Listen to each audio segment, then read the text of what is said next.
من خوشبختانه همچون سالدات خدمت نکردم، خب اما همچون مثلا یک افیسر 2 سال در شمال افریقا یعنی به حیث ترجمان افیسر خدمت کردم. لبنان بود؟ لیبیا. اما در این مورد نقطه نظر دارم، مثلا آرمیا بسیار چیزی مهم بود. در دهه ها حتی مثلا دختران با کسی خدمت نکرده را احتمال شوهر نکردن داشتن که خدمت حربی نکرده است. مکتب متانت بود. مردم مثلا آرمیا سیر پر بودن، یعنی درس مردانگی و مهارت بود و مردم اختیارا می رفتن.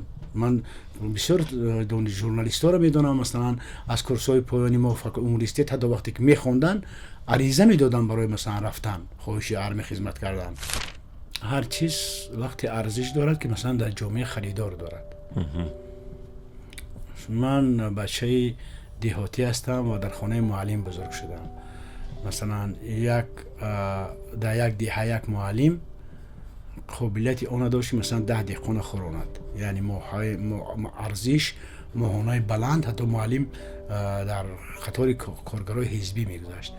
اما مثلا وقتی که مثلا ارزش مهنت یا کسب وای ندارد، چیزی اقتصادی ندارد، آدم ها طبیعی است که به اونجا روی میارن که معیشت زندگیشون رو تامین کنن.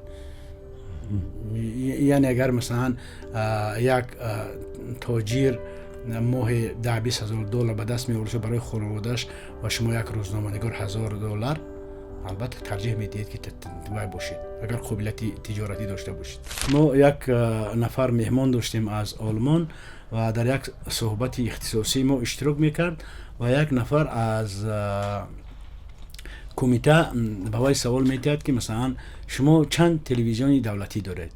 مهمان میگه که نداریم. چند رادیوی دولتی دارید؟ نداریم. مهمون ما حیران میشه که اصلا یک تام ندارید؟ میگه نه نداریم. تلویزیون و رادیو اونا اون وقت رشد جدی میبینن که اونها مثلا از بودجه دولت پول نخورن. وقتی که از بودجه دولت شد سرورانی میان که از بودجه تعیین شدن و البته حوزه هستن مثلا سرورای تلویزیون رادیویی که واقعا متخصصن، اما مثلا این نه همه وقت رعایت میشه.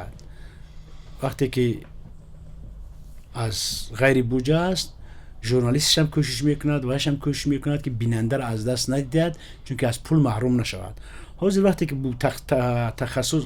تخصیص میدهد بودجه که شما هم خود پول دارید و در دوره هم پولش روزش میگذراند.